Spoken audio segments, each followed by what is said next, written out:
teman-teman, perkenalkan saya Vina Wedingsi dengan teman saya Falihatul Intihani dan Mutiara Nabila, mahasiswi bagian kedokteran gigi dan mulut Fakultas Kedokteran Universitas Sriwijaya. Kali ini kami akan membahas tentang dentin dysplasia. Nah, apa sih dentin dysplasia itu? Apa penyebabnya dan bagaimana sih bisa terjadi dentin dysplasia?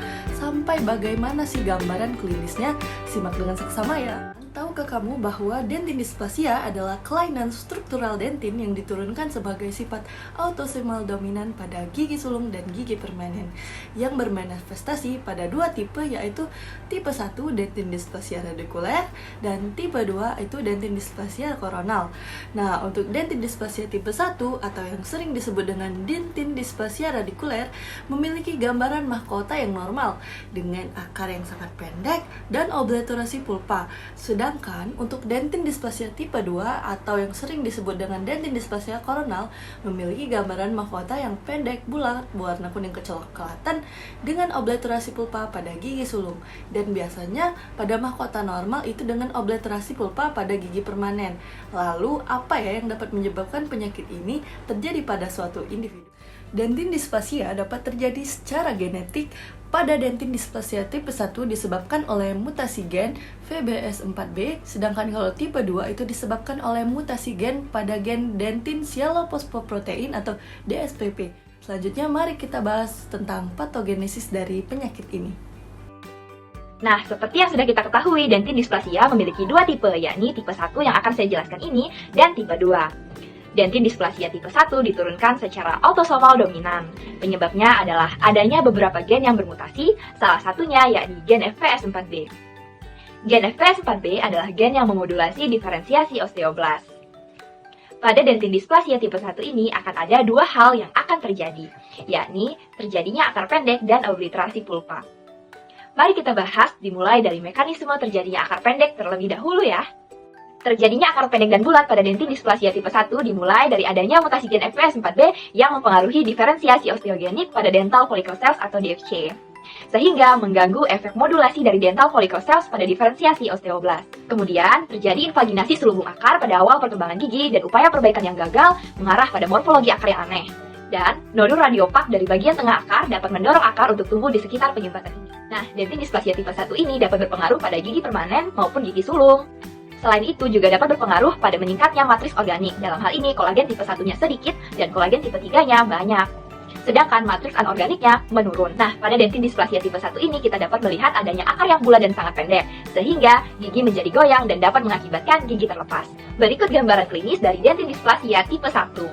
Nah, pemeriksaan klinis dari gigi ini menunjukkan adanya gigi insisifus rahang atas dan rahang bawah hilang, dan gigi yang masih tersisa mengalami mobilitas yang parah, meskipun gigi tersebut memiliki bentuk mahkota yang normal. Baiklah, kemudian kita akan membahas mekanisme terjadinya obliterasi pulpa pada dentin dysplasia tipe 1. Nah, terjadinya obliterasi pulpa pada dentin dysplasia tipe 1 dimulai dari proses degenerasi multiple pada papila gigi yang akhirnya menyebabkan obliterasi saluran pulpa dan perkembangan dentikel. Hipotesis lain juga menyebutkan bahwa sel epitel menembus ke dalam papila atau mesenkim dan memulai pembentukan dentin di sana. Selanjutnya, menginduksi diferensiasi dan atau fungsi odontoblast yang abnormal sehingga adanya sekresi matriks protein yang berlebihan. Hal ini menyebabkan dentin menebal.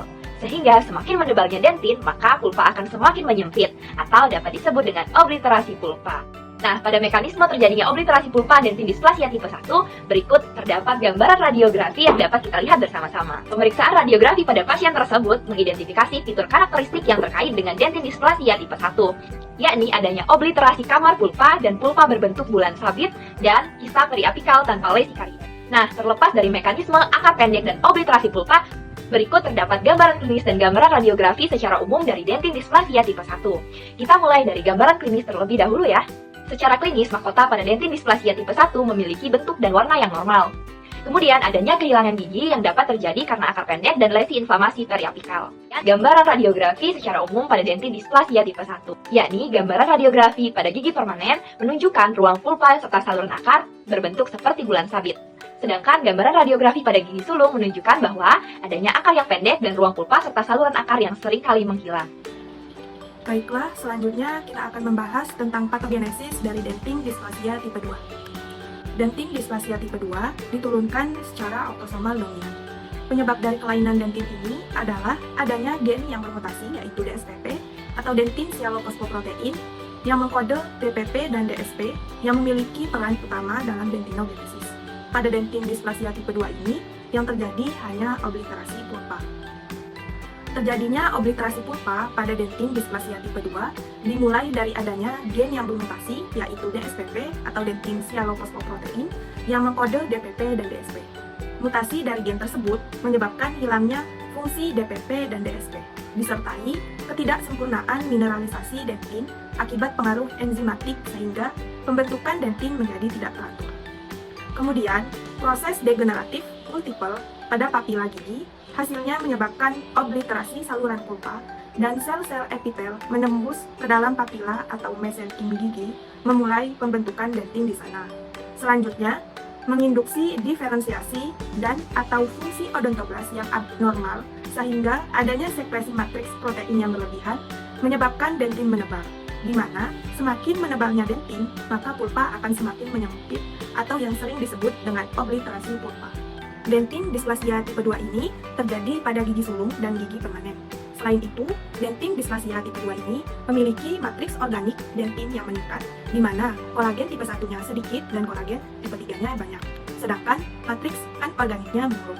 Pertama, gambaran klinisnya, pada gigi sulung, mahkotanya pendek, bulat, berwarna translusen dan kuning kecoklatan. Sedangkan pada gigi permanen, biasanya warna dan bentuk mahkotanya normal dengan obliterasi pulpa yang terjadi setelah gigi erupsi. Kemudian, yang kedua, gambaran radiografi menunjukkan kamar pulpa yang besar seperti gambaran pistol tube karena ditemukan pulp stone.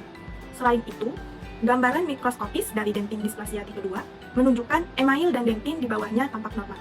Selain itu, pada sisi pulpa dari mantel dentin yang tampak normal, terlihat massa globular atau nodular dari dentin abnormal.